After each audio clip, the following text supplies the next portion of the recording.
Hey guys, I'm JanetOnOccasion, and today we're playing on Total War Warhammer II Battle Replay, and this one is the final match of mine in the second group stages of Shadow Online Gaming's YouTuber Championship tournament thing. So, yeah, this one will actually decide who ends up going for the fight for third place or the fight for first place, and it's the last match of this group, so pretty tense. It's pretty tense. No pressure, you know, it's just two places in it here, so it's pretty rough.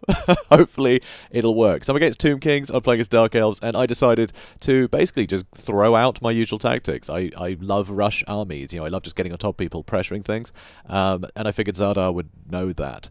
And also with Tomb Kings, things like Executioners, they do great against Tomb Guard and all the infantry, but they're just so prone to getting killed by Ushabti and, you know, War Sphinxes and stuff like that. But I've got two Hydras for dealing with the big monsters, or, you know, Lords and Heroes, things that can really deal with Executioners, getting in the way of Chariots, stuff like that. But the main thing is I have Morathi here, and Morathi can debuff the crap out of those units. If he rushes me with a bunch of Ushabti, those Ushabti are going to get no value, because their melee attack is going to go down to something like 3, I think, if Morathi's in combat within range of them. So they're not going to be able to hit anything. So my Executioners can do great. I have a huge amount of armor piercing, so I don't have to worry about Soul Blight. So I've literally just got her free Doom Bolt to try and help snipe out Lords, as well as Soul Stealer and Power of Darkness. And I realised I literally can't spend all the magic she has.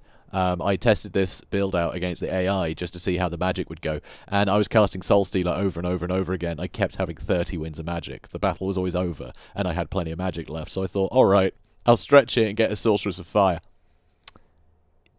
Yep, so Fireball for them, so good for sniping out Lords and Heroes. I mean, it's usually a classic, right? Usually just bring a Sorceress of Fire, that's what you do in this matchup usually. So, yeah, it's always good to help snipe out those Lords. So I'll have those free Doom Bolts, and that, and Soul Stealer to hit them and get the health back if they do decide to get, you know, stuck in. So if they're trying to keep their distance, or if they're engaged, I can still deal with them, which is lovely. Also, Dread Spears, they just got the charge defense, that's all I really wanted them for. So they could take the charge, and then the Executioners could push in. That, and they're cheap and more bodies, so that's all good.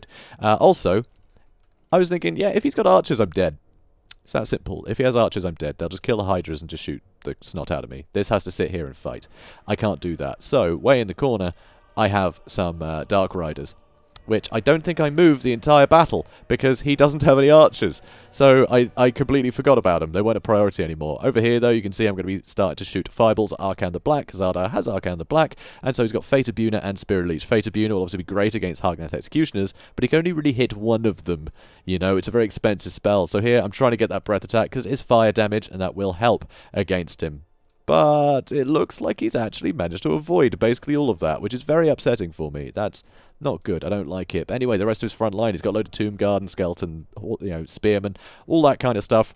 This can deal with easily. The Nehekara Horsemen, I believe he has a few of them. Yeah, Nehekara Horsemen, not a lot of armor piercing, so again, they're not going to do great against these guys. They're really not. Tomb Scorpion, though, bit of a problem, but I have two Hydras to bully him. He's got a Tomb Prince, but again, I've got all that great single target damage with the Fireball, the Wand of Corydon, you know, I've got all that stuff. He does have some archers, though. He does have Skeleton Horseman archers, but it's only 2, and their DPS just isn't as good as actual skeleton archers, so I can regenerate through a lot of that, because I do have regeneration on the Hydras, of course.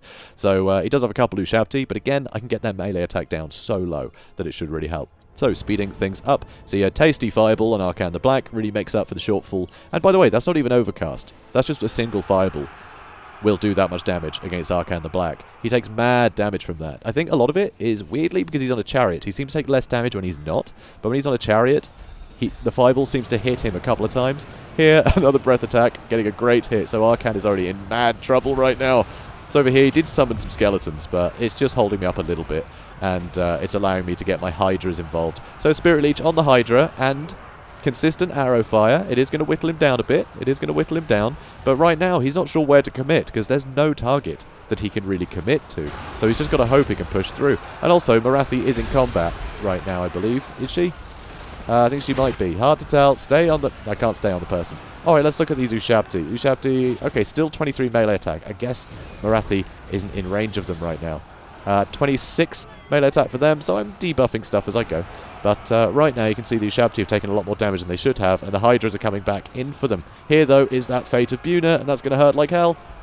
Any second now. There we go. That's going to hurt a lot. And I can't heal up the Executioners. It's that simple. So here I am getting some rear charges. Well, they're getting some rear charges into me. So here I can see the Dread Spears are almost gone. So I'm going to want to pull the Hardened Executioners back this way. So that way I've got the debuffs in range. Okay, now surely. There we go. 5 melee attack on Ushabti.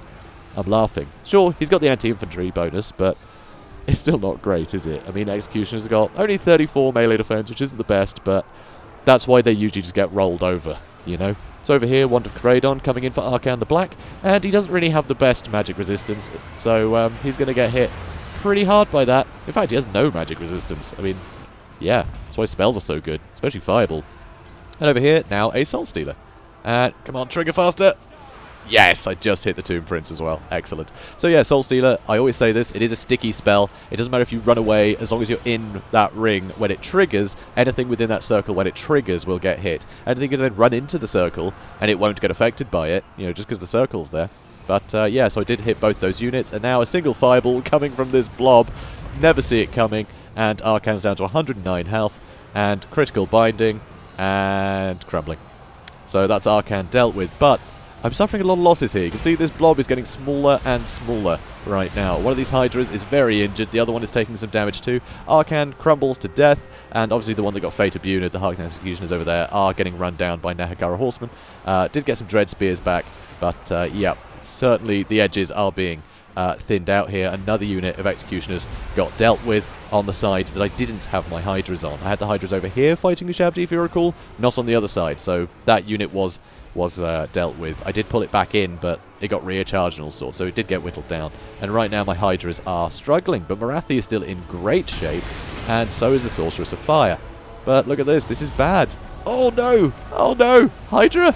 Come back, Hydra. Come back. So more Ushabti have been summoned, and so here's a big old Soul Stealer. So that did hit the Tomb Prince, so he's going to be suffering a mad amount of damage too.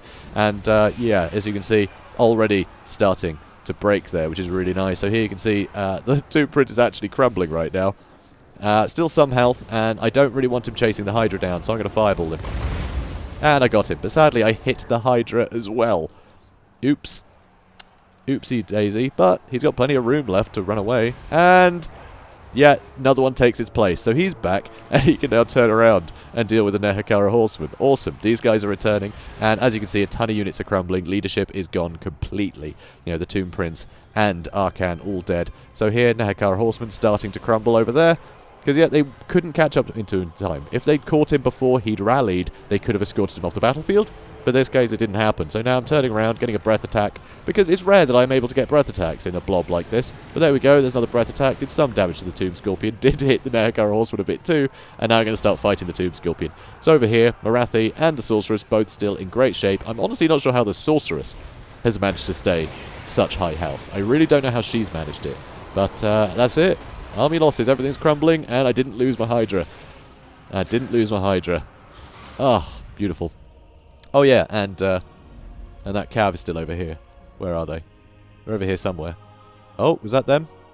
In there? There they are. There's my cav. Yep, forgot about them. Oops. So yeah, Pyrrhic victory. So yeah, the constant fireballs, doom bolts, and soul stealers. It's a lot to deal with. It's a hell of a lot to deal with, and no one prepares for this, because this blob is mental. It really is Morathi that makes it work. And it's one of those things, sometimes a concept is a bit dumb, like Executioners just don't perform in this matchup.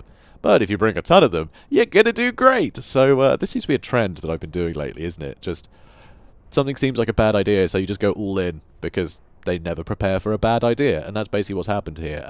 You know, Zardar was saying he thought he'd have a Hydra, or maybe a Chilasontar, but he wasn't expecting two, and he wasn't expecting nothing but heavy infantry, because, I mean, all these Tomb Guard, when you look at their kills, not great. It's actually not great at all. They just don't perform against Hardened Executioners. They just don't. One of the units of Ushabti did okay. You know, the Tomb Scorpion didn't do too badly, but when you think that's, God, Ushabti, what, 900? A lot of those kills would have been Dread Spears as well.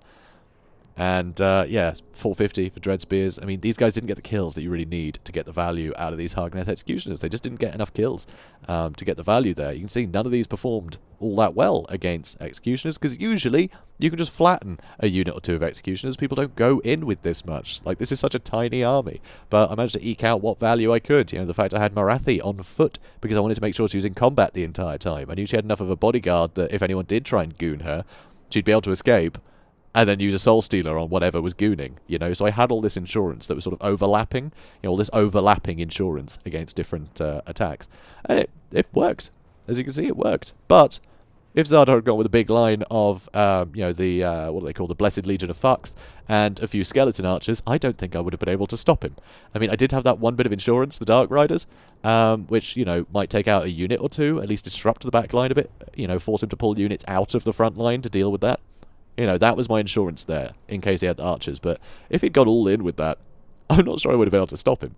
I think he could have just whittled me down over time, because there would have been no catching, you know, all of his archer units, and I didn't really have the spells for it. I didn't have the, you know, the burning skull, or the burning head, rather. I didn't have that, and it's a bit obvious when you're casting that. So, it's a tough one. But, yeah, it just paid off, you know? It just paid off, because he wasn't planning for it. And that's often what does it. But other than that, I think this build is brilliant. I think this is a really good build. Like, genuinely, this is kind of what I was expecting, because this is a very good, like, solid Tomb King's build. And luckily he did bring the thing that is the solid Tomb King's build. And I planned for it. So yeah, awesome though. Absolutely awesome. So that means Zardar's going to be fighting for 3rd place against somebody. Dunno. I actually have no idea as of recording this. And I'm going to be fighting for 1st place against somebody. Again, don't know yet as of recording this, so I can't wait to find out and see how those games go. Wish me luck, guys. Wish me luck. And you can do so by commenting, liking, and subscribing.